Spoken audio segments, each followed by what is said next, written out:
B뉴스 청취자 여러분, 팟캐스트 오다방 2주 만에 뵙습니다. 지난주는 하늘이 열린 개천절, 그래서 빨간 날이어서 저희도 매우 죄송하지만 한 주 쉬었고요. 이제 2주 만에 만나 뵙습니다.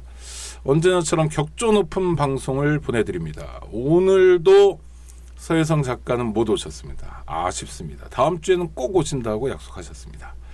일도 많으시고, 네, 그리고 뭐 처리해야 될 일도 많아가지고 짬을 잘 못 맞췄습니다. 하여튼 죄송하게 생각하고요. 또 그렇게 전해달라고 했습니다.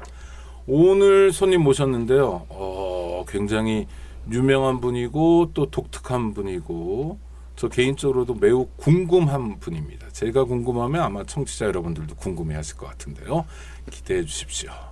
이정열 님을 모셨습니다. 일단 환영해 주시기 바랍니다. 어서 오십시오. 예, 반갑습니다. 네, 이정열입니다. 치고 있습니다. 네. 셀프 박수는 못 치고. 네. 네. 제가 님이라고 한 게요. 그러니까 판사님이었는데 네. 그만두신 거죠. 네. 법원을. 그게 언제죠? 2013년 꽤 됐군요. 6월 정도 됩니다. 그럼 지금 하시는 일은 뭐예요? 그러니까 변호사 사무실에 매일 네. 출근하시고. 출근을 매일 하는 건 아니고요. 근데 먹고 살 만큼. 그러니까 사무장의 역할이 네. 소위 말하면 이제 찍새거든요. 찍새가 뭡니까? 사건 유치요. 그러니까 앉아서 사건 처리보다는 사건을 유치를 해가지고 이 저희 법인의 수입을 올려야 되는 게 1차이기 때문에 네. 그래서 사건 유치를 위해서 이제 다녀야 되는. 네. 힘들지 않나요? 그러니까 뭐 무슨 얘기냐면 네. 보통 하여튼 뭐 변호사시죠. 뭐 등록만 안 한 거니까. 법조인에게 그런 사연을 얘기하는 분들이 대체로 상처가 있잖아요. 민사든 형사든. 네. 그리고 이게 또 골문 것도 있고 그런 얘기를 듣다 보면 그 상처가 나한테 오는 거 아닙니까? 사실은. 뭐 전부 다 오거나 그렇진 않더라도. 네. 그게 재미있으세요? 힘들진 않으세요? 그러니까 그 자체는 힘들죠. 네. 자체는 힘든데 보람이 있다. 예. 이제 가시면서 그러니까 제가 뭐 좀 사주명리 관상 이런 것도 좀 관심이 있어가지고 정말 약간 공부를 했어요. 네. 근데 정말 이제 뭐가 안 될 때는 상담할 때 우리 사주를 여쭤. 네. 그러고 이거는 선생님 사주가 팔자가 이런데 네. 이 소송은 안 하시는 게 좋을 것 같습니다. 그럼 거의 들어요. 네. 그러면 사무장으로서 역할을 하는 건 아니잖아요, 지금요. 그러니까 사건을 유치해와야지. 그렇게 하다가 유치가 되죠. 네. 그러니까 저기 길에서 전단지 나눠줄 때 받는 분 다 오시는 건 아니잖아요. 뭐 예를 들어 뭐 만장 뿌리면 한 분 오시면 성공이고. 예, 그렇게 해서 또 그런 게 재미있으시군요. 네.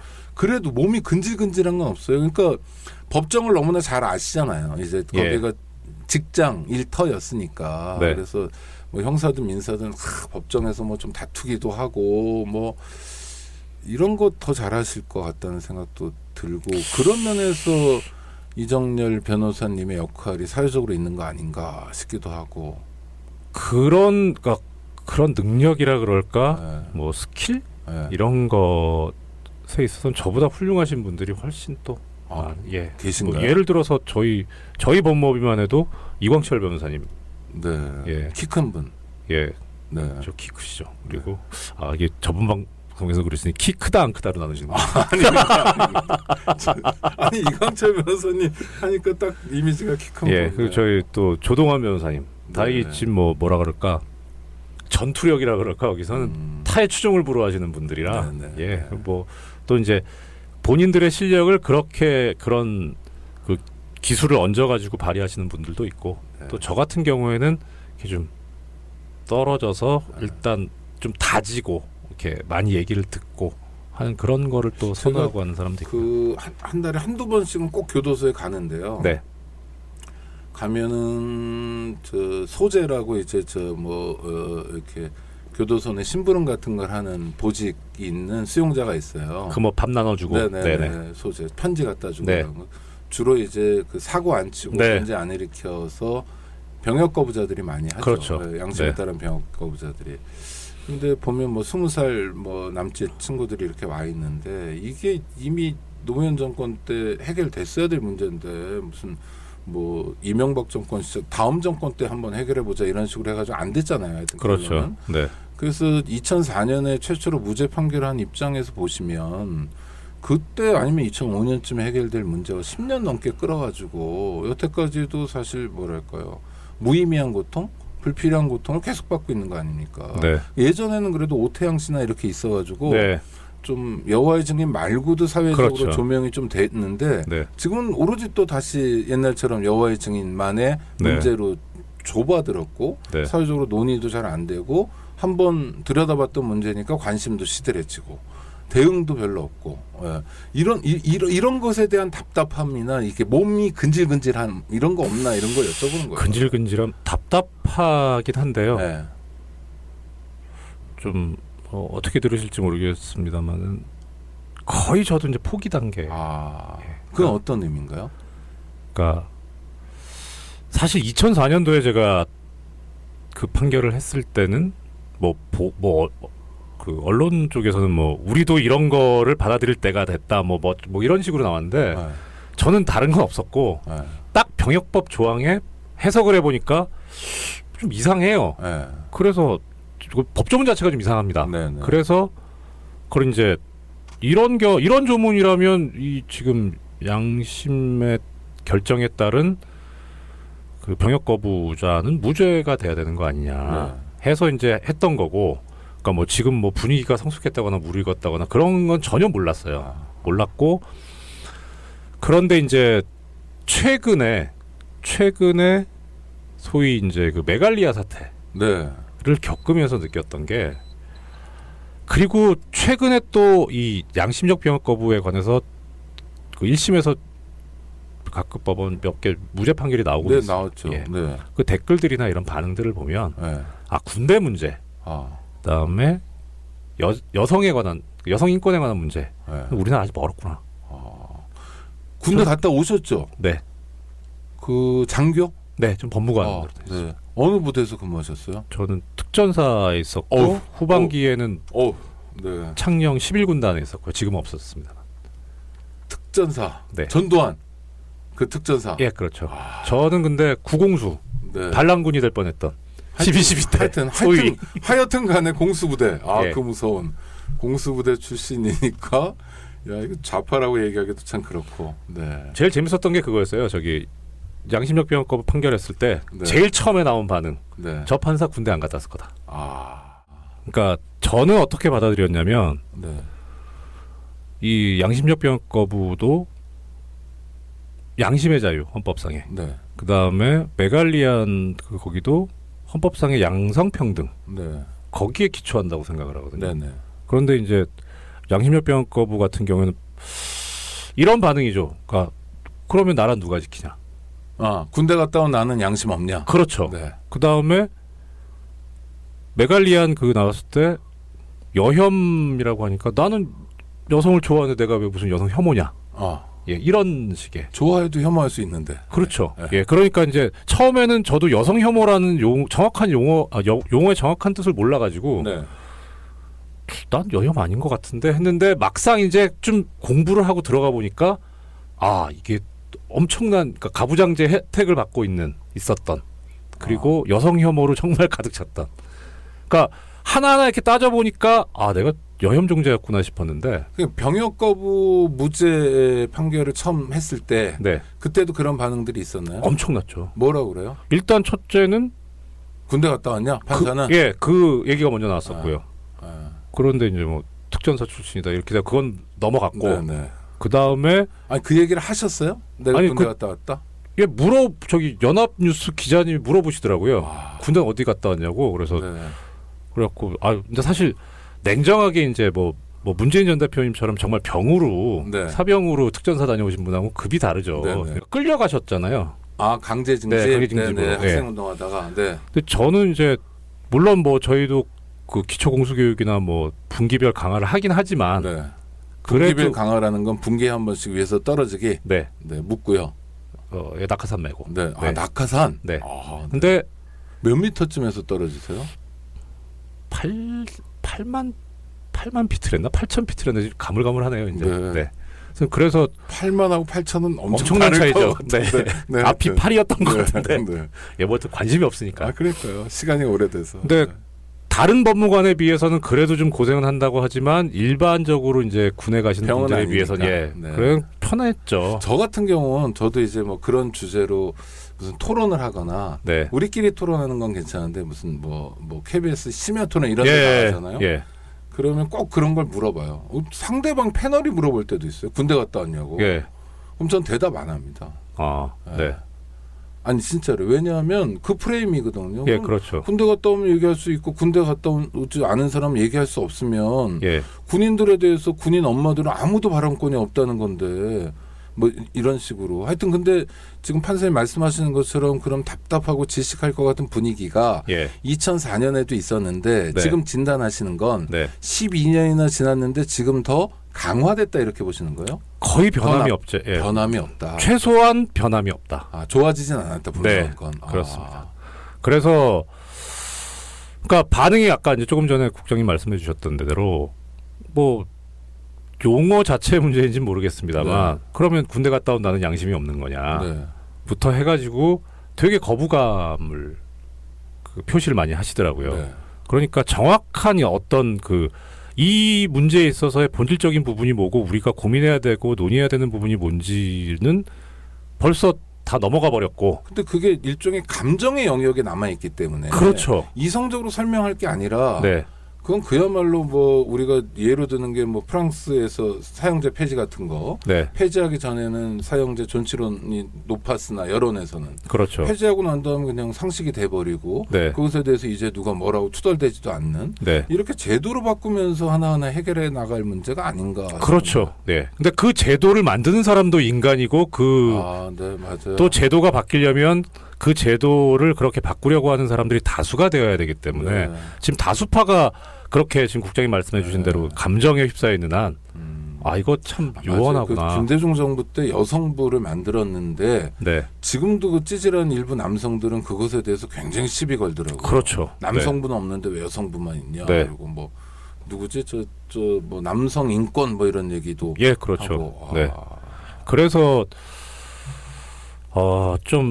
이게 오히려 그 문제에 대해서 논의를 한다는 것 자체가 네. 그러니까 뭐 다른 분들은 모르겠지만 저같이 이렇게 공부가 얕고 또 이제서 깨어 나가고 있는 사람이라면 저 같은 사람은 언급을 안 하는 게 오히려 더 나을 수도 있겠다라는 생각이 들어서 예, 저는 좀 그런 부분에서 얘기하는 건 좀 거의 좀 포기 상태. 예. 근데 공부를 많이 안 했다고 말씀하시니까 하여튼 그 말씀을 어떻게 받아들여야 될지 모르겠는데 하여튼 네. 사회적 발언을 하는 게 공부의 양은 아니지 않나요? 그러니까 깊이가 없으면 딸리잖아요. 미천이 들어가고. 아니 그러니까 아주 쉬운 상식적인 문제 아까 말씀하셨던 판결에서도 그랬다. 네. 사실은 나는 어떤 이념이나 뭐 이런 차원이 아니라 병역법의 그 조항이 정말 문제여서 나 같은 경우에 쉽게 인용해가지고 쉬운 건 아니었겠지만 최초의 판결이었으니까 그러니까 논리적으로는 굉장히 쉬운 결정이었다 이렇게 말씀하셨잖아요. 그건 네. 뭐냐면 원칙이었다. 그게 네. 기본이었다라는 거잖아요. 예. 그럼 공부의 깊이의 문제가 아니라 태도의 문제, 자세의 문제 아닌가요? 사회적 발언이. 근데 저 혼자 얘기할 것 같으면 상관이 없지만 그걸 이제 누군가가 받아서 뭐 예를 들어 제가 설득을 해야 된다거나 네. 공감을 이제 받으려면 네. 그러니까 이게 원래 이런 거고 제 말이 일리가 있고 맞다라고 하는 어떤 그 컨센서스를 불러야 되는데 네. 그 능력은 제가 그 능력까지 되려면 벌써 저는 이건 아직 일단 수준이 안 되는구나라는 뭐 생각이 겸손하신 말씀이시고 또 뭐 몫이 다를 수 있는 것 같고요. 안녕하세요, 오창익입니다. 인권연대는 정부나 기업의 지원을 사양하고 오로지 시민의 참여로만 운영하는 100% 순도의 민간 인권단체입니다. 1999년 창립 이래 한눈 팔지 않고 오로지 인권운동에만 매진해 왔습니다. 인권연대 회원으로 참여해 주세요. 인권연대 회원이 늘어나면 그만큼 인권연대의 활동도 풍부해지고 활발해집니다. 인권연대 회원 가입은 인권연대 홈페이지를 참고해 주세요. 감사합니다. 지난주군요. 지지난주 우리 백남기 선생 그 사망 사건 관련해서 네. 저는 뭐 법을 공부한 사람도 아니고 그런데 저는 약간 정말 살다 보니 이런 영장도 있구나 하는 걸 봤는데 네. 그 처음에 영장 청구했을 때는 기각됐다고 두 번째 영장이 나왔는데 네. 두 번째 영장이 이제 조건들을 막 달았잖아요. 예. 그래서 지금까지의 경과를 보면 법원에서는 유족의 동의가 없으면 집행할 수 없는 그 뭐라 합니까 불능 조건 정도 불능 요건을 단 것 같은 국감에서 아마 그런 얘기가 나왔던 네. 것 같고 검찰에서는 무슨 소리냐 영장이라는 건 원래 강제 집행하는 건데 네. 예. 뭐 이런 두 가지 견해가 있는 것 같아요. 네. 그리고 이제 가족이나 뭐 대책위 같은 경우에는 뭐 그 논의 이전에 그 전에 그거 자체가 불쾌하고 불편하고 네. 사람을 두 번 죽이는 거 아니냐 국가가 한 사람의 생명에 대해서 농락하는 거 아니냐 이런 태도도 있는 것 같은데 일단 첫 번째 궁금한 건 영장도 발부해 보셨잖아요, 당연히. 예, 영장 연단 네. 판사했었죠. 예, 근데 그런 영장이 있었나요? 전 뭐 당연히 그런 적 없었고요. 예, 해본 적도 없고 본 적도 없고. 들어본 적도 없고. 네. 그럼 어떻게 된 겁니까 이번 사건은? 매우 이례적인 역사적인 교과서에 남을 사건이네요. 그럼. 그렇죠. 네. 근데 안 좋게 남을 것 같은 사건. 네. 그렇죠. 그러니까 그 영장이 발부되고 나서 네. 너무너무 황당해가지고 예. 이제 주위에 몇몇 분들한테 좀 여쭤봤어요. 그 몇몇 분들은 뭐 현직 판사를 포함해서. 예, 현직 네. 판사, 전직 판사 다 네, 영장 전담을 해본 분들. 네. 다 처음에 이제 첫 반응은 뭐냐면 무슨 말도 안 되는 소리를 하냐. 그러니까 뭐 예를 들어서 뭐 9.11 사태가 뭐 났다. 뭐 비행기가 뭐 세계 무역센터에 뭐 저기 를 들이받았어요 하면 무슨 너 술 취했냐 뭐 이런 반응 나오듯이 이런. 근데 그건 우리가 화면으로 봤으니까. 그러니까 네. 근데 못 보고 처음 들었을 때. 못 본 상태에서 그걸 다른 사람도 전해 전화 들었을 같은 때. 거 하면서 예. 이런 영장을 발부했다는데. 예. 알아. 그러니까 이런 영장이 네. 발부됐는데, 그러니까 네. 백남기 선생님 네. 저기 영장이 이렇게 발부가 됐다는데요. 에이. 그러니까 야 무슨 너 술 에이. 먹었냐? 그렇죠. 이런 무슨 반응인 소리야. 거예요. 이런 반응이에요. 예, 황당하기 짝이 없다. 네, 근데 법원이 했잖아요. 그렇죠, 네. 동료들이 전 직장 동료들이. 그렇죠. 네. 동료가 했든 동료들이 뭐, 했든. 예, 네. 어떻게 나온 겁니까, 그건? 정확한 내막은 저는 잘은 모르겠는데 그 네. 안에 있진 않아서, 그러니까 읽힌 거는 그래요. 그러니까 쭉 이제 어떤 그 거기 조건이라든가 뭐 이렇게 과정들을 보면 좀 비겁하지 않냐. 아니 그러니까 첫 번째 영장 청구했을 때 기각했잖아요. 네, 두 번째 청구했을 때 기각하는 건 첫 번째보다는 소위 부담이 덜하지 않나요? 더 할 수도 있죠. 그러니까 이게 부담이 더 하나요? 그 보통 보면 이렇습니다. 네. 저기 법률상 네. 그런 압수수색 검증영장을 청구를 하려면 검증이 필요하다고 하는 자료를 첨부하게 돼 있습니다. 그렇죠. 소명. 소명 자료로. 네. 그 1차 영장 청구했을 때는 저는 왜 그랬는지 모르겠는데 수사기관이 약간의 시체말로 뻘짓을 좀 했어요. 어떤 뻘짓이요? 그러니까 사체에 대한 압수수색 검증영장을 청구하면서 동일한 청구서에다가 백남기 선생님에 대한 진료기록 압수수색까지 청구를 했습니다. 네. 그 진료기록 압수수색은 받아줬어요. 네, 발부했어요. 그렇죠. 네. 자 그러면 부검을 왜 해야 되느냐? 네. 사인규명을 위해서잖아요. 네. 근데 진료기록이 있잖아요. 그거 보면 나올 거 아니에요. 그렇죠. 동일한 어차피 영장 뭐, 청구서에 있어요. 그러니까 진료기록 그럼 좋다. 그러면 내 네. 진료기록 압수수색 발부해 줄 테니까 이걸 봐라. 네. 그게 1차였죠. 예, 네. 이걸 보면 되는데 뭘 부검까지 하냐. 그러니까 검증영장이 날아간 거예요. 그래서 네. 거기에 이유에 그렇게 됐습니다. 현 상태에선 필요성이 있다고 보기가 어렵다. 네. 예. 그다음 이제 그러면은 2차에서 필요성이 있다는 걸 증명을 해야 되는 거 그렇죠. 아니겠습니까? 소명을. 예. 네. 예. 소명을 하는데 정확한 건 모르겠습니다만 네. 제가 그동안에 해왔던 그 경험에 의하면 진료 기록만 가지고는 사인을 밝히기가 어렵습니다라고 하는 의사의 어떤 무슨 의사 면허를 가진 사람의 의견서가 아마 붙었을 겁니다. 네. 그럼 그걸 받은 판사 입장에서는 진료 기록을 보진 못했죠. 네. 판사는. 그리고 네, 봐도 그렇죠. 모르고. 뭐 사실은 그렇죠. 예. 그러니까 진료 기록만 가지고 될 수 있을 것 같아서 1차에서 영장을 기각을 했는데 다시 재청구가 되면서 이것만 가지고는 사인을 밝히기가 어렵습니다라고 하는 그런 게 전문가의 그런 의견서가 붙어 있으면 기각하기 힘들죠. 네. 근데 돌아가는 사태나 이런 걸 쭉 보면 이걸 왜 해야 되는지 의문이 있었을 겁니다. 그렇죠. 예. 네. 그러니까 오히려 차라리 해야 되는 거는 그 나중에 알겠는데 그 진료 기록이 한 4,000장 정도 된답니다. 네네. 어마어마하겠죠. 예, 근데 1차 기각과 2차 그 청구 사이에 시간이 하루 반인가 이틀인가 있었어요. 네. 그거를 이틀 동안에 다 보고 분석해서 그런 의견까지 나왔다는 거의 불가능이죠. 그렇죠. 네. 그러면 수사기관에 그런 역량이 없습니다. 그러니까 그 의견서는 부탁에 의해서 작성된 의견서지 네. 정말 진짜 양심의 기초에서 모든 업무와 아니 절차가 방금 말씀하신 네. 것처럼 네. 진료 기록만으로 수사의 목적을 달성할 수 없기 때문에 부검이 필요하다라는 근거가 되려면 네. 진료 기록에 대한 검토가 있어야 되는데 당연하죠. 검토할 시간 자체가 시간 없으니까 자체가 없었죠. 가볍게 기각하면 되잖아요. 아니 그러니까 내막을 보면 이거 안 했을 것 같은데 네. 표면상 소명 자료는 있는 거예요. 네.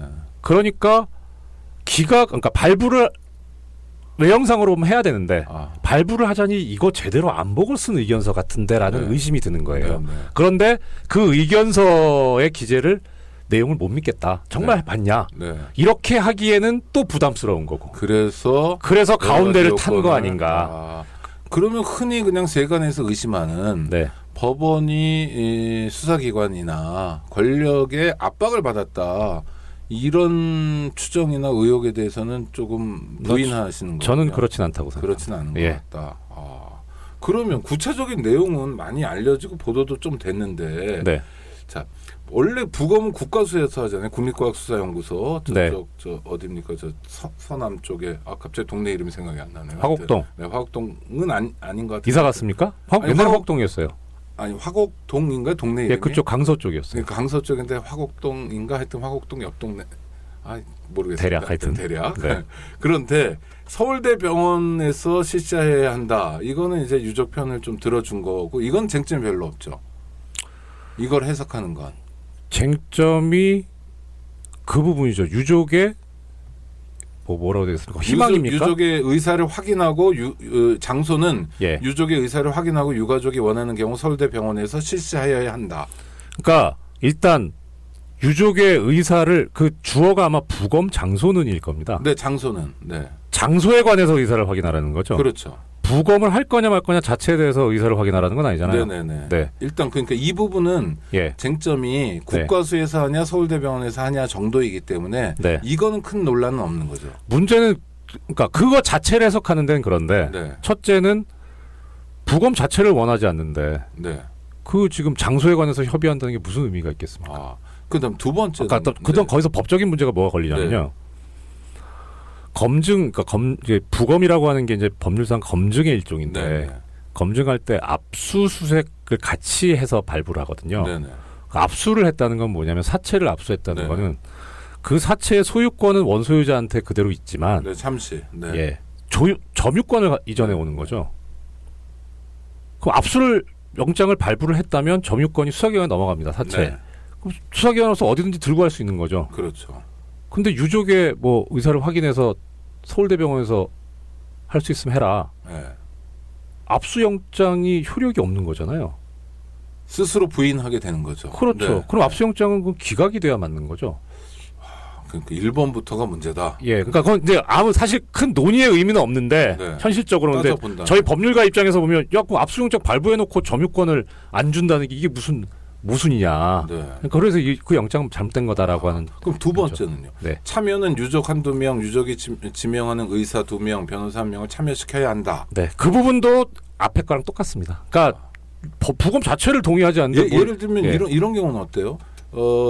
유족이 의사를 2명 참여시키는데 네, 사실은 우리가 법의학이 발달한 나라는 아니잖아요. 네, 그렇죠. 뭐 미국이나 이런 데처럼. 예, 그래서 그 부검에 입회해야 될 그 의사를 미국에서 모셔온다. 네, 그런데 영장이 10월 25일까지인가? 네. 그러니까 뭐 12월쯤에 오신다. 예. 이런 경우는 어떻게 됩니까? 영장 재청구하면 되죠.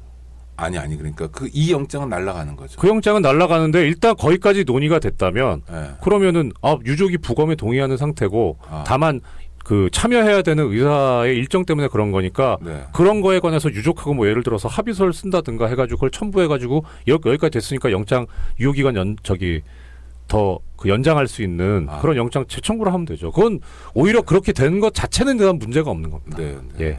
이 영장 하나 날린다 그래서 완전히 앞으로는 부검 못한다는 아니거든요. 그렇죠. 또 예. 영장 받으면 되죠. 뭐 네. 받으면 되죠. 그 이 문제는 어떻게 풀어야 되나요? 그건 제 영역이 아니라서 네. 그렇긴 한데 저는 그래서 주장하는 게 뭐냐면 네. 이 영장은 무효다. 그러니까 무효면 만약 네. 무효라면 네. 다시 또 부검을 못하면 수사기관이 예. 어때요? 이렇게 법원에 계실 때 보시면 이런 중요한 사건에 특히 자기들의 뭐 평판 또 지휘부의 책임 뭐 이런 것까지 수반되는 주요 사건에서 뭐 무효가 된 영장에 대해서 포기하진 않을 거잖아요. 일단 영장이 또 청구하고 막 영장이 그러잖아요. 무효가 된 경우가 거의 없었어요. 아니 물론 이게 초유의 사태니까. 네, 그렇죠. 하여튼 그래서 이게 예. 해석이 다른데 법원 네. 해석도 있고 검찰의 해석으로 지금 이제 충돌하고 있고 경합하고 있는데 네. 만약에 이정렬 판사님 말씀대로 무효가 됐단 말이에요. 네. 그렇게 될지도 모르지만 무효가 되면 네. 그럼 다시 영장을 청구하면 되는 거 아닌가요? 그렇죠. 예. 예. 다시 해야죠.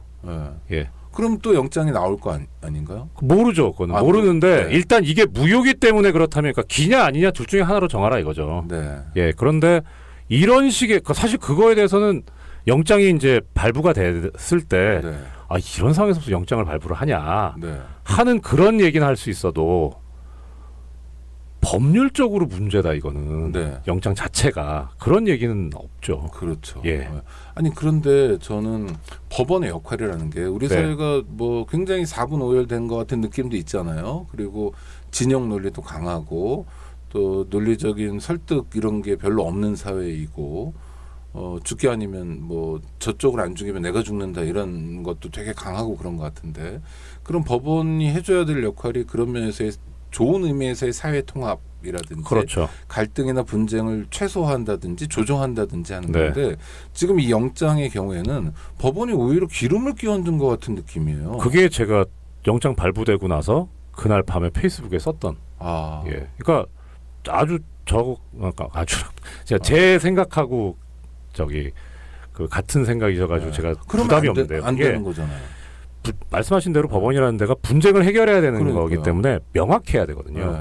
근데 지금 이게 그래서 이 분쟁에서 그러니까 물론 봉합이 중요하긴 하지만 원래 또 법원이라는 데가 봉합하는 데는 아니고 봉합만 하는 것은 아니죠. 예, 당연히. 일단 네. 어느 쪽이 옳다라고 법적으로 선언해 버리는 거잖아요. 네. 그러면은 그걸로 인해서 갈등을 표면적으로 없애버리는 거죠. 이게 네. 법이다라고 선언함으로써. 네. 그러니까 그래서 거기서 진 사람한테 승복을 이끌어내는 그렇죠. 그런 구조니까.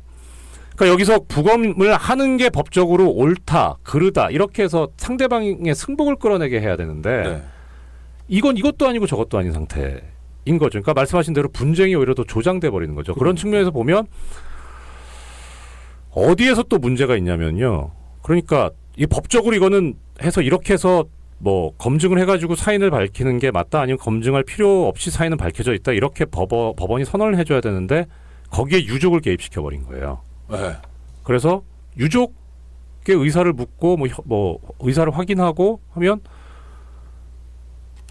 만약에 유족이 동의를 하지 않는다, 뭐 아예 논의 자체를 안 하겠다라고 하면은 결국 이거는 이쪽과 이쪽의 어느 쪽에 그 편을 일도 양단으로 들어줄 수 없어가지고 가운데를 탔는데 결국은 어느 한쪽의 편을 들어준 셈밖에 안 되는 거예요. 누구 편을 든 겁니까? 수사기관 편 든 거죠.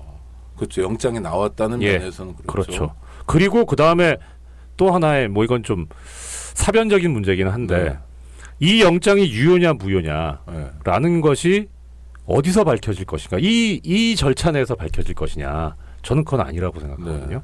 이 영장이 만약에 뭐 조건이 붙었기 때문에 무효든 아니면 유효든 또 이럴 수도 있고 만약에 뭐 조건이 충족이 안 돼서 집행이 뭐 무효일 수도 있고 그러면 하여튼 이든 저든 간에 영장을 집행했다고 치고요.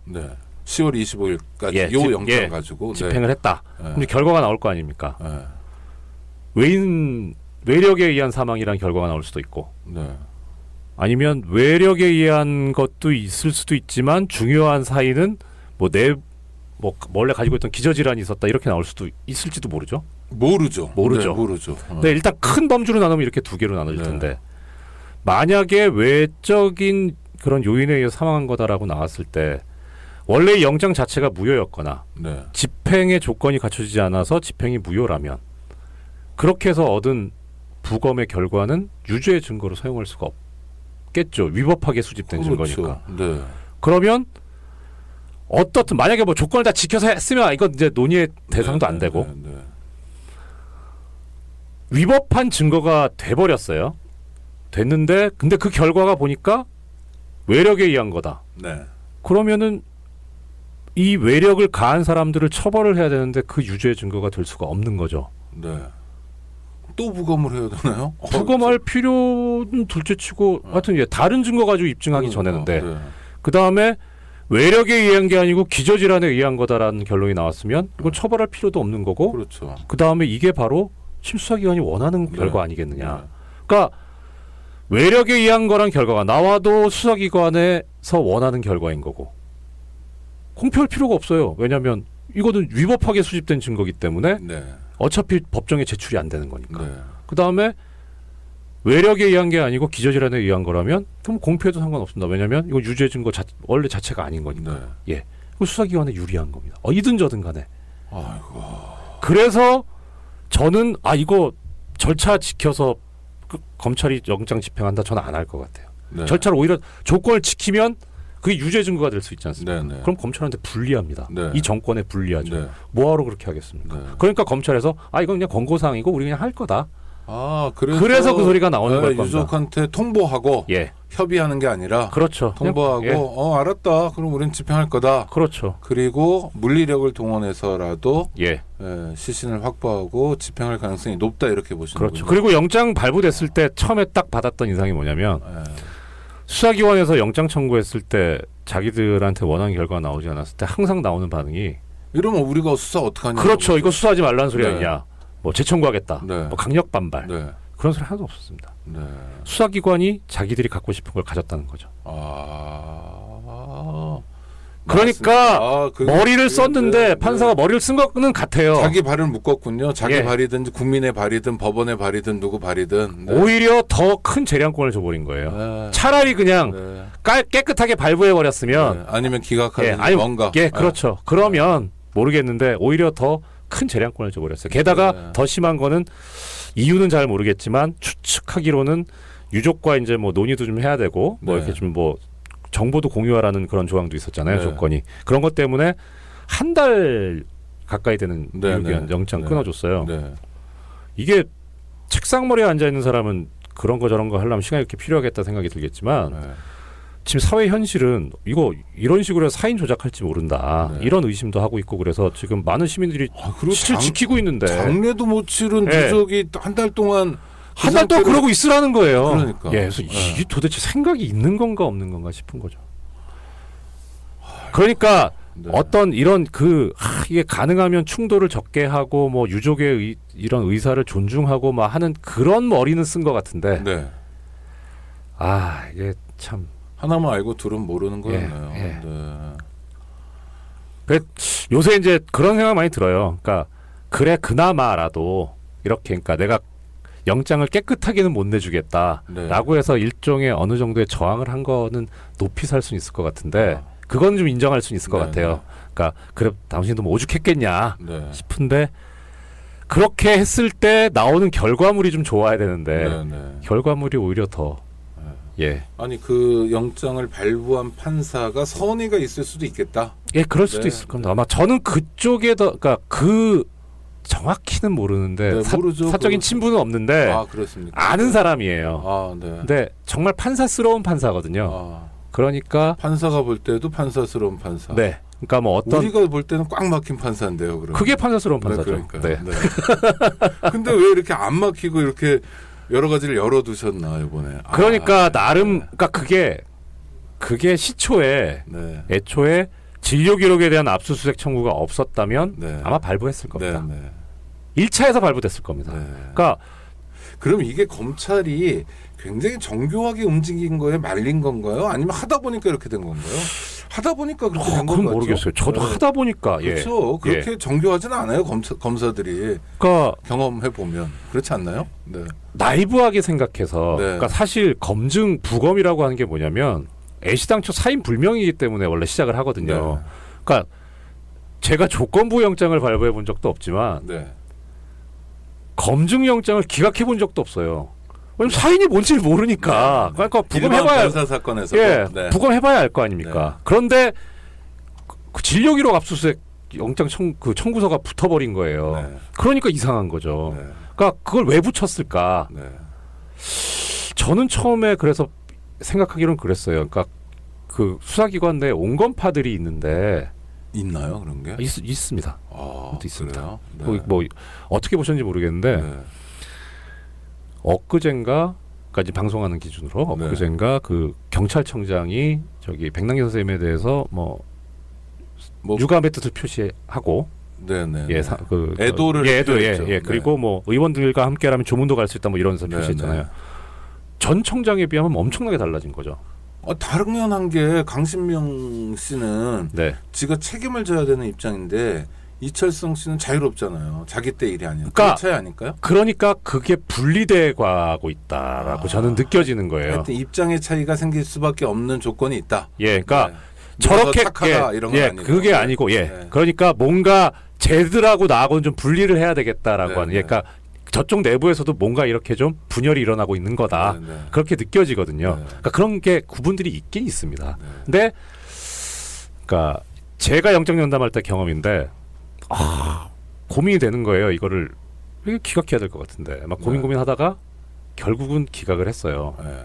근데 당시에 그러니까 제가 전주지방법원에서 영장 연담을 했는데 기각하고 나서 퇴근하고 있는데 그러니까 전주 검찰청에 제 대학 동기가 있었어요. 네. 친한 친구가. 네. 그 친구가 술 한잔 하재요. 밥 먹었냐 하면서 어차피 이제 지방에서 혼자도 네, 사니까. 네. 그래서 그러자고 그러더니 포장마차 들어가갖고 그래서 처음에 딱 하니 야 너 기각 정말 잘했다. 그래서 야 네가 검사하게 할 소리냐 임마. 수사기관에 수사 구금하겠다고 영장 청구했는데 그걸 기각한 거 잘했다고. 서로 남의 회사 걱정을 해주는 친구들이네요. 그러냐 하여튼, 뭐냐 그러니까 네. 사실은 이게 자기들이 보기에는 처벌의 필요도 없고 큰 그것도 아닌데 경찰에서 그렇게 이걸 엮으려고 애를 써가지고 아니, 그거 하라고 지휘권을 준 거 아니에요? 그러니까 그래서 경찰에서 구속영장 청구를 신청을 3번인가를 했는데 다 검찰 단계에서 기각이 됐다가 네 번째 돼서 어쩔 수 없어가지고 아니 그러니까 저는 그 대목에 예. 불만이 많아요. 그런 대목에 무슨 예. 얘기냐면 저 영장을 계속 3번 쳤는데 그래서 야 검찰에서 이거 아니다라고 지휘를 해준 거잖아요. 근데 예. 네 번째 치니까 이거 한두 번도 아니고 이거는 어쩔 수 없이 받아줬다는 건데 그때 받아주면 안 되는 거 아닌가요? 그러니까 제가 말씀드린 건 뭐냐면 법에 있지 않은 어떤 이제 실무적인 그런 그렇죠. 네. 그걸 관계도 말씀드리려고 있고, 하는 거예요. 네. 그래서 법원에서 기각했기 때문에 어쩔 수 없다라고 이제 그렇게 넘기려고 하는 거죠. 그러니까 저는 그래서 아니 저는 무슨 얘기인지 알아듣는데 예. 그 검찰의 태도가 예. 문제가 있는 거 아니냐? 문제가 있죠. 아니 수사에 대해서 사실 정권을 가지고 있는데 네. 아무리 뭐 경찰에서 이렇게 가져와도 그냥 3번 한 것처럼 4번 해도 되고 5번 해도 되는데 그렇죠. 하다 보니까 사실은 실무적으로 예. 직원들 사기도 있고 기관 간의 관계도 있고 다른 것도 아니라 딱 그거 아닙니까? 수사하겠다는데 네. 안 하겠다고 하는 게 아니라 하겠다는데 이렇게 계속 막을 수는 없다라는 논리인데 그렇죠. 그게 진짜 논리냐는 거예요. 아니 그러니까 그게 잘못된 건 맞는데 네, 네. 제가 이제 드리고자 하는 말씀은 네, 네. 그거예요. 뭐 그게 옳고 그름을 떠나서 백남규 선생 부검영장 처음에 그 진료 기록에 대한 압수수색 청구를 같이 한 게 네. 이거를 붙이니까 우리는 어쩔 수 없으니 법원에서 기각해 주세요라고 저는 읽었던 거예요. 검찰에서 그렇게 한 거다라고 네. 읽힌다. 예, 온건파들이 그렇게 한 거 아닐까? 네네. 뭐 사실관계는 모르지만 네, 모르죠. 추정할 때, 예.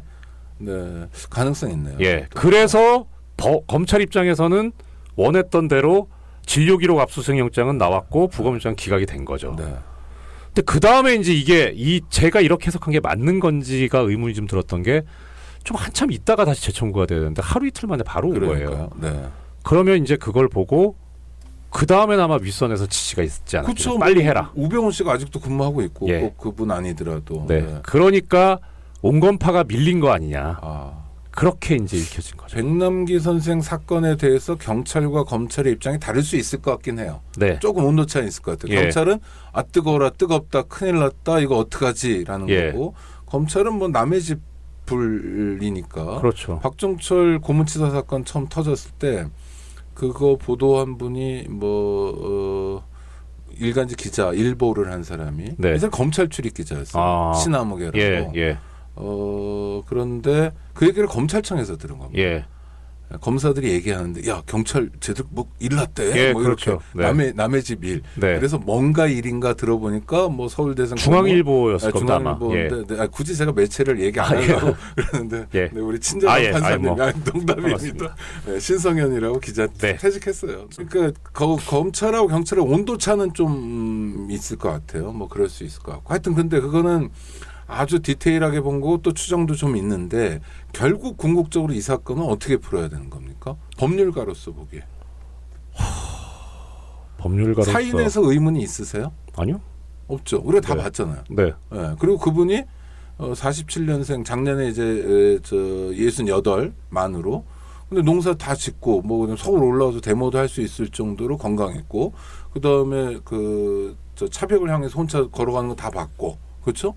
그다음 줄에 잠깐 있다 바로 맞은 거잖아요. 네. 그 쓰러졌고 의식 잃었고 그날부터 보도가 다 나왔고 그렇죠. 네. 그러니까 뭐 의심되는 대목이 없잖아요. 없어요. 그러니까 예전에는 진짜 그야말로 그냥 딱 집어서 얘기하면 동영상이 없었으니까. 아 그렇죠. 지금 동영상이 있잖아요. 네. 그거보다 더 확실한 게 어딨어요. 그것도 동영상도 요새는 좋아가지고 예. 동영상이 여러 개 있어요. 그러니까요. 이것도 저거 아주 많은 분들이 찍으셔가지고. 그리고 경찰이 찍은 것도 네. 있고요. 위에서 찍은 예. 것도 있고. 그러니까 옛날하고는 이 증거 수집에서 차원이 달라진 거죠. 네. 그러니까 굳이 부검을 할 필요가 있느냐. 근데 지금은 이제 잘 모르겠어요. 그러니까 방법이. 네. 그리고 아무래도 이게 좀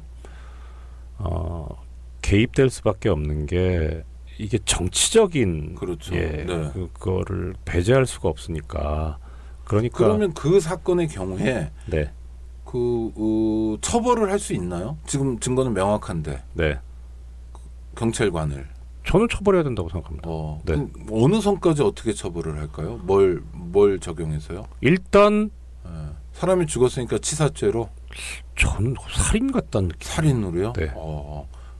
그 살인이라는 게 네. 판사님 의도가 되게 중요한 거 아닌가요? 그렇죠. 어. 그 구급차에 들어갈 때까지 쏘잖아요. 아, 물포를. 예. 그 정도면 저는 이건 그러니까 그 살인의 고의라는 게 정말 진짜 이렇게 정교하게 뭐 어떻게 해서 죽이겠다 이런 게 아니고 예. 시체 말로 속으로 아우 씨 죽어봐라 예. 하는 마음으로 그냥 계속 이러면 죽을 수도 있겠다. 그건 미필적 고의죠. 그러니까 미필적 고의도 아닐 것 같아요. 죽어 하면서 그런 적개심을 가지고 쐈을 것 같다는 느낌이 드는 거예요. 그러니까 구급차에 들어간 데 쏘죠. 그 일선 경찰관들 보면 네. 말짱한 분들도 많지만 집회 현장에 동원되는 사람들 중엔 그런 감정 상태인 분이 많아요. 왜냐하면 야간 집회가 되고 이러면 퇴근 못하고 예. 그리고 그 경력이 아마 충남 경력이었다고 그래요. 그러니까 예. 충남이면 뭐 저 대전 어디 여기 있어야 될 사람 지금 광화문에 와가지고 밤 10시, 11시 이렇게 그때는 뭐 저녁 7시쯤이었지만 하여튼 늦은 시간까지 있어야 되면 기본적으로 화나요. 그렇죠. 그리고 적개심을 사전에 불러 일으킬 수 있는 정신 교육을 한다고 그러더라고요. 합니다. 그 사전 교육도 다 하고요. 그다음에 저 집회가 왜 문제인지를 네. 쭉 얘기해 줍니다. 네. 뭐 내용하고 상관없이. 그리고 숫자가 많으면 경찰관들이 또 공포도 느껴요. 그렇겠죠. 그리고 당연하죠.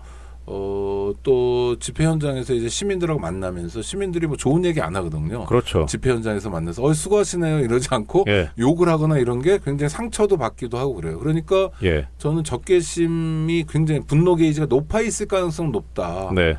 그럼 살인으로도 볼 수 있는 거군요. 예. 그러면 쏜 사람이 그렇고요. 예. 그다음 쏜 사람은 뭐 경장 정도밖에 안 되는 하위 계급이고 그 위에도 네. 있을 거 아니에요. 그 위에는 네. 업무상 과실치사. 네. 그 어디까지 적용할 수 있습니까? 업무상 과실치사로 적용을 해가지고 처벌한다면 누구까지요? 일단은 그 물포 사용에 관한 교육한 사람들, 네. 교육 의무자들, 네네. 거기는 업무상 과실치사가 명백할 것 같고요. 그러니까 물포 사용에 관한 지침을 어겼으니까. 네네.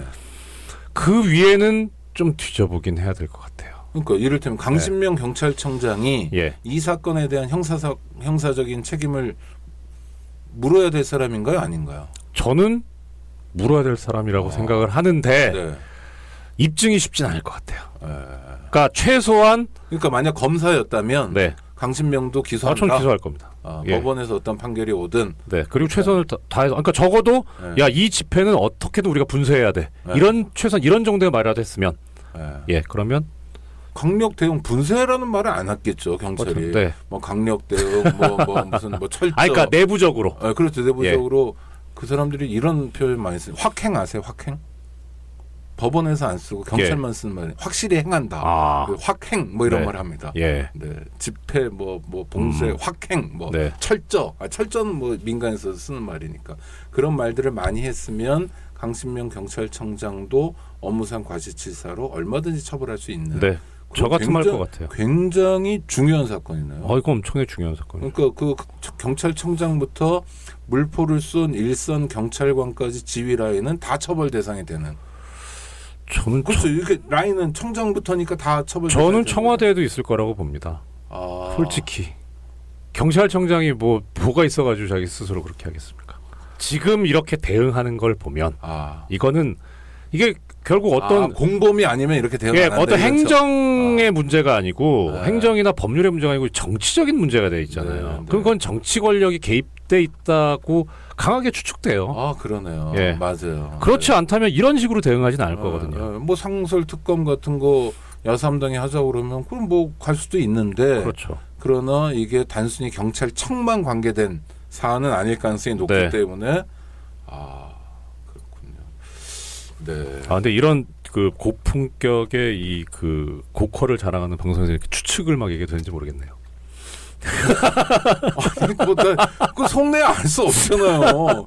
불러다 조져보거나 이래도 사실 알 수 없는 게 속내인데. 그건 그렇죠. 네. 속내를 어떻게 압니까? 그러나 메커니즘은 우리가 알죠. 예. 네. 서울이든 어디서든 진행되는 집회는 청와대에서 다 들여다보고 있고 들여다보는 게 일이고요. 네. 모니터도 좋습니다. 그렇습니다. 들어가서 본 적은 없는데 국정상황실장 했던 사람들 얘기 들어보면 모니터가 좋대요. 네. 집회 참석할 때 이제 앞으로 꼭 뭘 쓰고 다녀야 되겠네요. 그렇죠. 네. 저 같은 경우에 불리해요. 제가 커가지고요. 예. 네. 그래서 좋은 거는 집회를 한 번 나가면 남들 한 두세 번 나온 거로 생각해 주는 경향이 있어요. 등치 큰 사람들은. 네. 자주 눈에 띄니까. 그런 건 예. 이제 장점이고 예. 네. 나쁜 건 이제 한 번 나가도 눈에 확 띈다. 불법 행위라기가 좀 못하다 이런 거고요. 자, 하여튼 SNS에서 뭐 페이스북이나 트위터 통해서 그냥 농담하신 건데 그 짬뽕 얘기요. 이명박. 예. 그러니까 하여튼 이명박 대통령에 대한 무슨 뭐 반감이랄 건 없더라도 뭐 잘 못한다. 뭐 또는 뭐 아쉽다. 뭐 이런 거잖아요. 그러니까 만약 좋았거나 어떤 정책이라도 좀 진짜 이 사람이 우리가 기대했던 것보다 훨씬 잘한다 그러면 안 그랬을 거 아니에요. 그렇죠? 뭔가 하여튼 실망감이 있으셨던 거죠. 그렇죠. 그때 당시에 네. 좀 아쉽거나 네. 뭐가 아쉬우셨어요 그때요? 일단 불통. 불통. 네. 그다음에 저는 뭐 좀 외골수스러운지 몰라도 제일 중요시하는 게 헌법 가치거든요. 네네. 그러니까 기본적 인권의 보장, 자유와 인권의 보장. 근데 그렇지 않. 그러니까 헌법 가치를 실현하지 않는 대통령이었다 한마디로 얘기하면. 예, 그러니까 실현하지도 않을 뿐만 아니라 그거를 실현하려는 의사도 안 보이는. 네. 하여튼 그런데 최근에 제가 들었던 정말 엄청난 얘기가요. 네. 저는 그 얘기에 동의했는데 MB께서 그런 말씀을 하셨어요. 나도 잘한 건 없지만 지금은 정말 정도 이상이다. 뭐 어딘가 아마 그쯤 되는 발언을 하셨다고 그래요. 재밌는 말씀 가끔 하시잖아요. 김영란 씨를 내가 국민권익위원장에 임명한 사람이다. 맞죠? 팩트니까. 그렇죠. 하여튼 도덕적으로 우월한 정권이죠. 흠결이 없는. 그러니까 그렇게 늘 한마디씩 하고 그러는데 하여튼 재밌는데 MB의 그런 진단은 어떻게 생각하세요? 나도 잘한 건 없지만 지금은 진짜 엉망이다였나? 뭐 그런 말씀이었는데. 어떻게 진단하냐고요? 아니 어떻게 받아들이시냐고. 그러니까 동의하세요? 어느 게 좀 더 나았다 이를테면. 이를테면 불통이라고 그러셨잖아요. MB의 불통이 참 싫었다. 좋은 걸로 비유를 하려니까 적절한 비유인지는 모르겠는데 된장찌개와 김치찌개 차이 아닐까요? 그게 무슨 말인가요? 도찐 객진이다. 도찐개찌는 그래도 우열이 가려지잖아요. 네. 좀 우열이를 못 가릴 정도로. 아 그래요? 네. 근데 MB 얘기는 뭐냐면 그리고 사실은 저가 왜 동의한다고 그러냐면 MB 때보다 지금이 훨씬 더 퇴행한 것 같은 느낌이거든요. 그렇진 않으세요? MB가 있었기 때문에 네. 만약에 노무현 대통령님 참여정부 이후에 바로 박근혜가 들어왔다. 이렇게까지는 안 됐을 것 같아요. 저는. 그렇게 돼가는 과정이 필요했었죠. 반발감이 더 있었을 거다 이런 건가요? 그러니까 그러니까 이렇게까지 확 나빠지는 그 과정 중에 하나였다라는 거죠. MB 때가. 근데 오히려 더 사실 시작이 반이라고. 네. 예. 전초를 돈. 뭔 얘기인지 네. 알겠습니다. 그래서 맞아요. 2008년 그 촛불 집회 같은 경우도 네. 사실은 김대중 노무현 정권의 연장에서 봤기 때문에 이게 이상한 거고 문제여가지고 시민들이 저항하고 이랬던 거죠. 예, 그렇죠. 그러나 이명박 정권을 보면서 실망하고 포기하고 또 좌절하고 예. 불통이 뭔지 정말 절감하고 네. 이러다 보니까 박근혜 정권에 정말 말도 안 되는 것도 많은데 또 이상한 자포자기 상태 비슷한 게. 예, 정말 그렇습니다. 그러니까 지금 뭐 예를 들어 국무위원 인사청문회 같은 거 보면요. 네. 그냥 뭐 이건 그 정도는 뭐 이젠 뭐 흠도 아니고. 그러니까 옛날에 날라갔던 분들이 정말 뭐 그 정말 말짱하신 분들 막 예. 이름도 막 생각나네. 장상 총장님 예. 이런 분들은 예. 지금 보면 흠결이 없는 분. 그러니까요. 예. 와, 그러니까 이게 좋게 말하면 우리 사회가 정말 관대해진 거고요. 네. 그 면에서만. 예, 그렇기 때문에 저는 뭐 모르겠습니다. 그러니까 우리 사회 현재의 그 망한 지수를 100점 만점에 뭐 90점이라고 본다면, 네, 망한 지수가 무슨? 그러니까 100이면 완전히 폭망이고, 네, 예, 이제 90 정도. 폭망이랑 폭삭 망했다. 예, 폭삭 망했다. 근데 MB 때 어떤 그 일정한 뭐 예를 들어 퇴임 시점을 그 시간적인 단면으로 봤을 때 그때 90점은 아니겠죠. 망한 정도가 네. 한마 뭐 60이든 70이든 이렇다고 네. 아마 그 정도 될 거예요. 근데 2012년, 예. 2013년. 그렇다 그래서 MB 때가 지금보다 낫다? 저는 아닌 것 같아요. 예. 그러니까 그렇게까지 90점이 되려면 MB가 있었기 때문에 90점이 된 거라고 네. 생각해요. 네.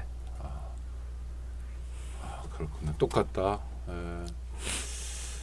하여튼 그래도요 포기하면 안 되는 거잖아요. 그럼요. 물론 뭐 개념적으로도 그렇고 당연하죠. 개념이 아니더라도 실제로 전 뭐 작더라도 구체적인 문제나 구체적인 싸움, 구체적인 뭐 협의, 논쟁 이런 게 다 중요하다고 생각하는 편인데요. 그러니까 네.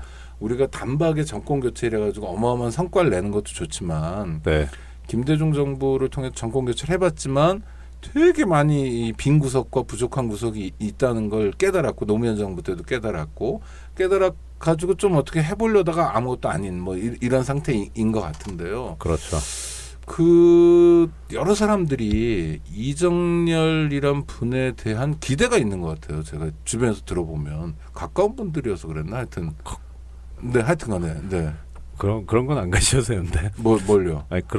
제가 아니라 그러니까요. 제가 만났던 분들이 예. 이정렬 판사님에 대해서 기대가 있더라고요. 그런 거 안 훌륭하다, 좋은 분이다 이런 기대들이 있는데 그렇게 사람 보는 눈이 없어가지고 어떻게 하나. 저도 네, 그러니까 하여튼 그래서 저도 그 사람들하고 계속 만나야 될지 고민은 해보고요. 하여튼 예.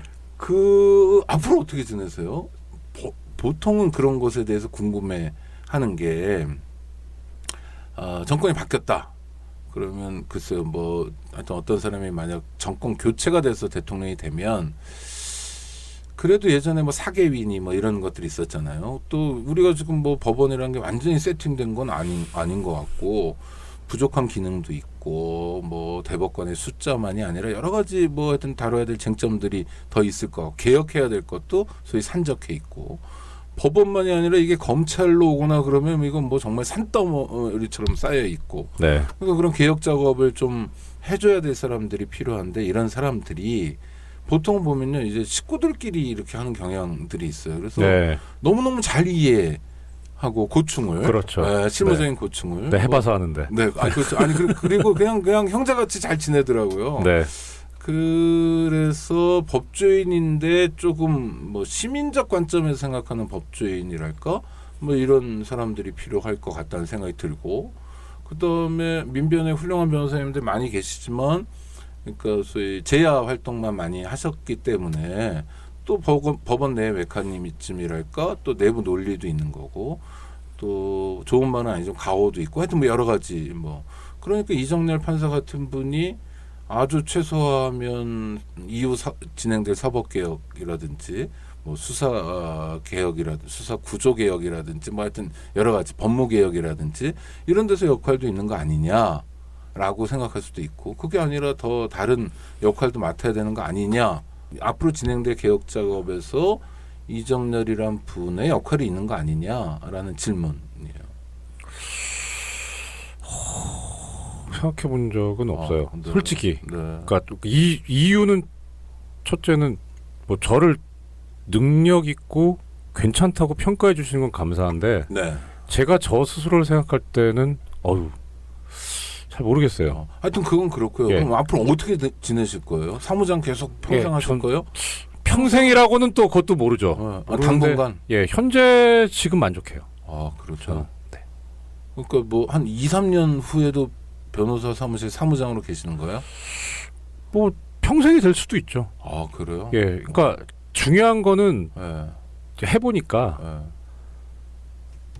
제가 재밌고 즐겁고 만족을 해야 되는 게 일단은. 아, 그거 크죠. 네. 네, 네, 맞아요.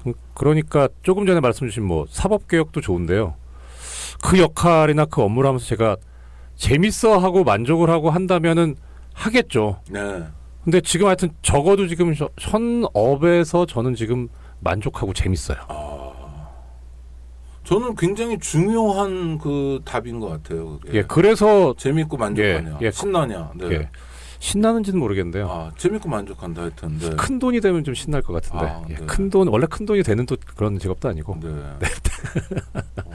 아니, 그러니까 사실은 그게 전부 아닌가요? 예, 그러려고 사는 것 같아요. 근데 그러지 못한 분들이 참 그렇죠. 많고. 그러니까 다른 분들도 그러셨으면 좋겠는데 네. 그런 거를 그렇게 되기 위한 제도나 시스템 마련을 위해서 네가 뭔가를 해야 되지 않겠느냐. 네. 당연히 해야죠. 네. 예, 그러니까 다만 이제 걱정스러운 건 뭐냐면은 이게 알려진 거, 그러니까 제가 저에 대해서 평가하시거나 저에 대해서 이렇게 그 반응을 해주시는 분들의 걸 보면 네. 제가 가지고 있는 거보다 저를 좀 더 높게 평가하시는 거 아닌가 싶은 게 걱정이에요. 아, 왜 그러죠? 판사에서 그런 거요? 판사했던 사람은 많은데 왜 그러죠? 모르겠어요. 아. 그러니까 이런 생긴 게 좀 만만하게 생기셔서 그런가요? 그렇기는 한데 아니, 죄송합니다. 별 말씀. 예. 하여튼 감사합니다. 시간이 뭐 금방 가가지고요. 슬슬 마무리를 해야 되는데, 근데 저는 뭐 그러니까 뭐 법조인은 당연히 아니고 그냥 옆에서 이제 구경하는 사람인데, 이렇게 검사들을 보거나 경찰관을 보거나 판사들은 뭐 비교적 볼 기회가 좀 적은 것 같아요. 그렇죠. 뭐 성향이 이렇게 자기들끼리 앉아서 바둑 두는지 모르겠으나 하여튼 전체 회사의 분위기가 약간 그런 것 같아요. 이렇게 막 적극적으로 뭐 나다니는 사람도 없고. 근데 보면 멋있는 사람은 별로 없는 것 같아요. 아니 그러니까 뭐랄까 이렇게 자기 논리를 갖고 하여튼 아니더라도 자기 걸 좀 설명하려고 하고 원칙을 좀 가지려고 그러고 뭐 이런 거 있잖아요. 제가 어떤 그 검사 출신한테 들었는데, 강금실 변호사가 처음에 법무부 장관으로 올 때 검찰청 분위기가 굉장히 나빴대요. 여성 판사 출신 딱 2가지. 그래서 다들 그만두자. 이건 모욕이다.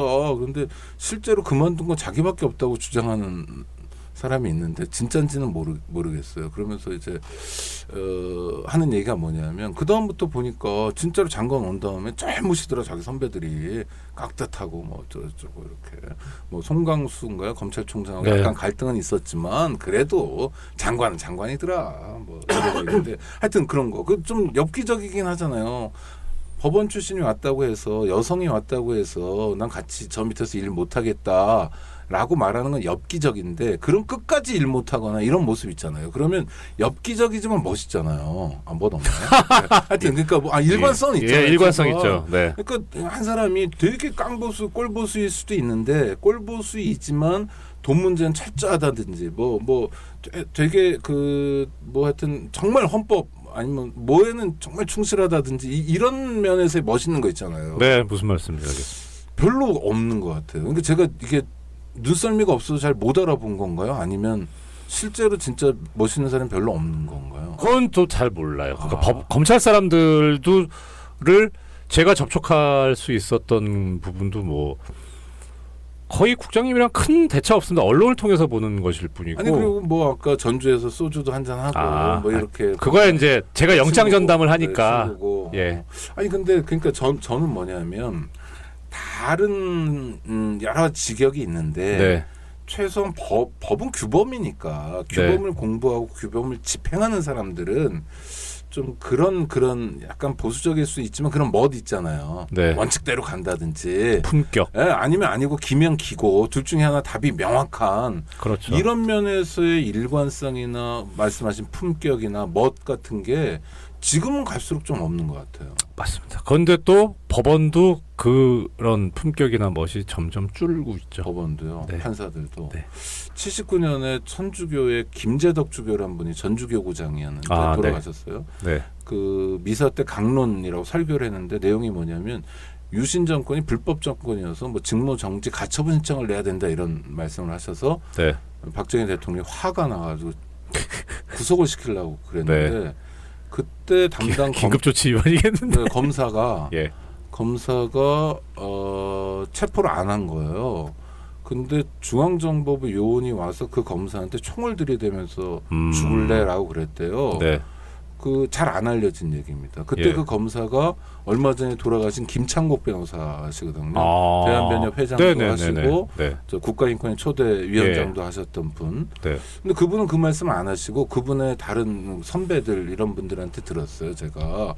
근데 그런 딱 장면 그 장면을 생각하면 총으로 중앙정보부가 79년에 총 꺼낼 일도 없죠. 그냥 말로 안 들으니까 총을 꺼낸 거죠. 승질 나가지고.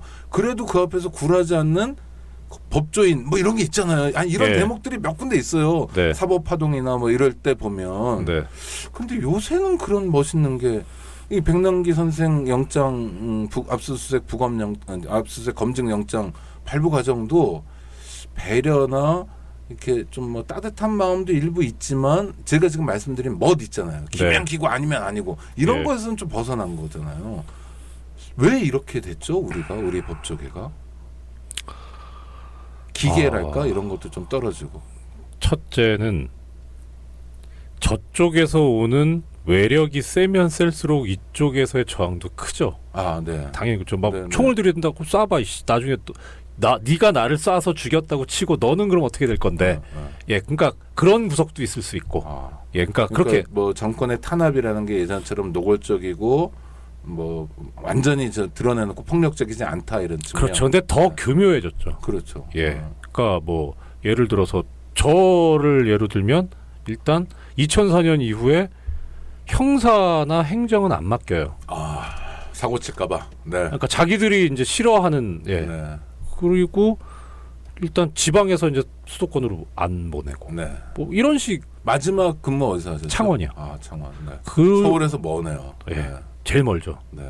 그리고 그 다음에 이제 뭐 그러니까 업무상으로 이제 본인한테 그런 걸 주고. 네. 근데 이건 이제 어떻게 들으실지 모르겠는데 사실 변호사 업계가 괜찮으면 괜찮아요. 아, 그러니까 수틀림, 기분 나빠, 나 안 해. 네. 그냥 나갈래. 네. 나가서 썩 좋지가 않아요. 아, 요새 스코어가요? 예. 네, 네. 그러니까 내가 그래 뭐 이런 그 권력기관에서 권력의 힘을 가지고 내가 뭐 내 어떤 뜻했던 바를 이루거나 뭐 명예를 높이거나 그게 좌절돼서 그래 그럼 돈이라도 벌어야 되겠다. 네. 돈도 안 돼요. 아. 오히려 지금 안에 있을 때보다 더 안 돼요. 그렇습니까? 예. 오, 네. 이런 상황에서 그럼 못 나가는 거예요. 그럼 못 나간다는 건 역으로 기어야 돼요. 찌질한 관료가 되는군요. 예. 네. 그래서 이건 좀 다른 얘기지만 얼마 전에 뭐 정관예우 없앤다고 뭐 법무부하고 변협해서 뭐 평생법관제, 평생검찰제 만든다 그래서 네. 제가 한번 뭐 토론 뭐 하자 그래서 제가 아, 나가려고 그랬었어요. 네. 웃기지 마라. 이거 네. 이런 상황에서 평생법관제, 평생검찰제 하면 네. 소신 있는 사람들 다 죽는다. 아, 그래야 살아남지. 안 그러고 뭐 서울 출신인데 내 줄창 저기 뭐 창원 뭐 목포 여기다 계속 사람 놔두고 뭐 하면 어떻게 살 거냐. 네. 말 안 듣는다 그러면. 네.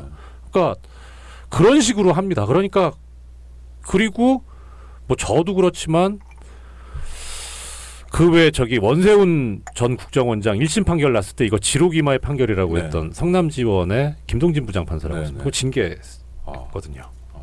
그분은 아직 법원에 있나요? 네, 있습니다. 네. 그런 식으로 해요. 네. 그러면 누가 거기서 감히 말을 하겠습니까? 네. 예, 숙여야죠. 자기가 살아야 되니까. 아, 그렇게 만들어간 거예요. 네. 그러니까 그러니까 이거는 저는 그래 시스템 문제가 아니고 네. 시스템 문제도 있게 하겠지만 네. 사람을 바꿔야 됩니다. 사람을. 네. 이명박근혜 정권의 폐해가 네. 이런 것까지 다 영향을 미치고 있다. 네. 법조인들의 찌질함까지. 네. 그 검사들은 정년 퇴임하는 사람들이 거의 없잖아요. 예. 예전 자료들 보면 뭐 5년에 한 명 나올까 말까 거의 없던데 요새는 정년 퇴임을 하려고 합니까 검사들도? 얘기는 들리는데 사례가 있는지까지는 모르겠습니다. 아, 예. 하여튼 판사들은 정년 퇴임 많이 하려고 그럽니까? 좀 있긴 있습니다. 네. 예. 뭐 사례도 있었고요. 네. 근데 저는 사실 말이 좋아서 네. 그렇지 정년퇴임 하면은 어떻게 되겠습니까? 뭐몇 살인지 아니. 모르지만 네. 말씀을 이렇게 질문 이런 식으로 드려서 그런데 질문을 드리려고 했던 건 아니고요. 정년퇴임을 한다는 건 그 자리에 오래 버티고 있다는 거 아닙니까? 네네네. 그럼 예를 들어서 근무를 보통은 그러니까 법원을 치면 지방 근무하다 수도권 서울 쪽으로 이렇게 차츰 연차가 되면 오거든요. 네. 그럼 내가 이제 정년을 해서 버티겠다라고 하면 서울에 오래 있겠다는 소리 아닙니까? 결국은. 그렇죠. 네. 그러면은 연차가 되니까. 예. 네. 그럼 제가 그 사람이 퇴직을 하고 나갔으면 그 자리가 비어서 지방에 있는 사람이 서울에 오는데 네. 그 사람이 안 나가니까 지방에 있는 사람 서울에 못 오잖아요. 네. 그러면 그 지방에 있는 사람이 그 사람 좋게 보겠습니까? 안 좋게 보겠습니까? 인사 적체가 있겠죠. 예, 네. 그렇죠. 적체에 대해서 쟤 때문에 내가 지금 서울 못 가고 있다라고 생각할 거 아닙니까? 그러니까 그거를 핑계를 대기를 예전에는 후배가 뭐 동기가 뭐 나를 지휘하는 자리에 가니까 네. 그럼 그렇게 많이 했죠. 아니면 네. 후배들을 위해서 네. 택덤소리고요. 네. 저는 다 그렇게 욕먹기 싫어 나갔다고 생각합니다. 아. 그 나갔으니까 이제 역으로 저 양반이 나가줌으로써 내가 왔단 말이에요. 네. 그 봐줘야죠. 고맙네요. 그게 정관예우죠. 네. 예, 그럼 저는 이런 구조라고 생각해요. 네. 예. 근데 거기서 정년퇴임을 하겠다? 그런 밉상을 어떻게? 네. 네. 예. 근데 정관예우도 별로 없다는 거 아니에요? 그럼 나가도 뭐 별로 재미없고 요새 그렇죠. 예전보다 재미없다는 거죠. 예전보다 재미가 없는 것도 맞고요. 네. 그 다음에 그렇죠. 그러니까 그 기대치에서 확 낮춰진 거죠. 그러니까 예전에는 뭐 2년, 1년 이랬으면 지금 뭐 6개월, 3개월. 아 짧아졌고. 네. 그러나 그게 뭐 로스쿨 갓 졸업한 변호사하고는 비할 바가 게임이 안 없는, 되죠. 네, 게임이 안 전혀 되죠. 상관없는. 네. 알겠습니다. 하여튼 네, 시간이 진짜 어마어마하게 지나가서 정말로 끝내야 되는데요. 일단 방송에 출연해 주셔서 고맙고. 나 불러주셔서 감사합니다. 그냥 뭐 작든 크든요. 네. 개인이 뭐 하고 싶다 말고요. 하여튼 그러니까 한국 사람들이 들으니까 우리나라에 뭐 어떤 일이 있었으면 좋겠다. 만약 뭐 백범 선생처럼 나의 소원 이런 거 있잖아요. 그런 게 뭐냐고 누군가 묻는다면 그리고 그 소원이 이루어진다면 뭐 말씀하시겠어요? 소원이 너무 많아서. 아니 그러니까 거창하게 말하면 두세 개만 한두 개. 네. 거창하게 말하면 뭐 친일파를 척결했으면. 친일파 척결 그러니까 지금은 얘기는 아니잖아요. 다 죽었잖아요, 그 사람들. 뭐 유산까지 있지 않습니까? 예. 친일 잔재 법률적으로 뭐 이런 상속인들. 거. 네, 잔재 네. 이런 거. 그리고 해야죠, 그거. 예. 네. 그러니까 뭐 거창하게 표현하면 그렇고요. 저는 그냥 저기 하루 24시간 중에서 짜증내고 인상 쓰는 시간보다 네. 웃고 온화하고 평온한 표정을 지을 수 있는 시간이 서너 배는 더 되는 그런 상황을 인생을 사는 사람들이 우리나라의 대부분이 됐으면 하는 그런 사회가 됐으면 좋겠어요. 얼굴 찌푸리지 말아요. 네. 네. 그러니까 그냥 일부러 그러지 아니라 그냥 자연스럽게 그냥 즐거워. 예. 그렇죠. 네, 네. 뭐 뉴스 보면서 화나고 속 뒤집어지고 저 도둑놈들 이렇게 얘기하지 않아도 되는. 네. 네, 좀 더 따뜻하고 온화하고 상처받을 일도 별로 없는 그런 나라가 됐으면 좀 심심하더라도 심심한 게 낫죠. 네, 심심한 게 낫죠. 그런 거고. 네. 그럼 아이고, 네, 긴 시간 감사하고요. 우리 이정열 우리 사무장님, 네. 네, 잘 지내시고 또 뭐 국면마다 지난번에 백남기 선생님 영장 뭐 이럴 때도 그렇지만 하여튼 그런 사회적 발언을 통해서 또 우리가 미처 챙기지 못한 것도 챙겨주시고 그리고 더불어 함께 갔으면 좋겠고 네, 또 내년 후년에 좋은 시절도 만나가지고 일도 많이 하시고 이랬으면 좋겠습니다. 네, 감사합니다. 예, 인권연대 흥하시길 바랍니다. 아, 네. 오다방 화이팅. 네, 네, 아유 감사합니다. 오다방, 네, 화이팅. 네, 청취자 여러분 감사합니다. 감사합니다. 고맙습니다. 안녕하세요. 장발장은행의 대표를 맡고 있는 홍세화입니다. 200만 원, 300만 원 벌금을 내지 못해 감옥에 갇히는 분이 매년 4만 명이 넘습니다. 장발장은행은 이분들에게 무이자 무담보로 대출을 해주고 있습니다. 장발장은행을 후원해 주시기 바랍니다. 실로 모든 게 엉망으로 치닫는 듯한 세상입니다마는 스스로 아름다워지는 데에 겸연쩍어 하지 않기를 바랍니다. 고맙습니다.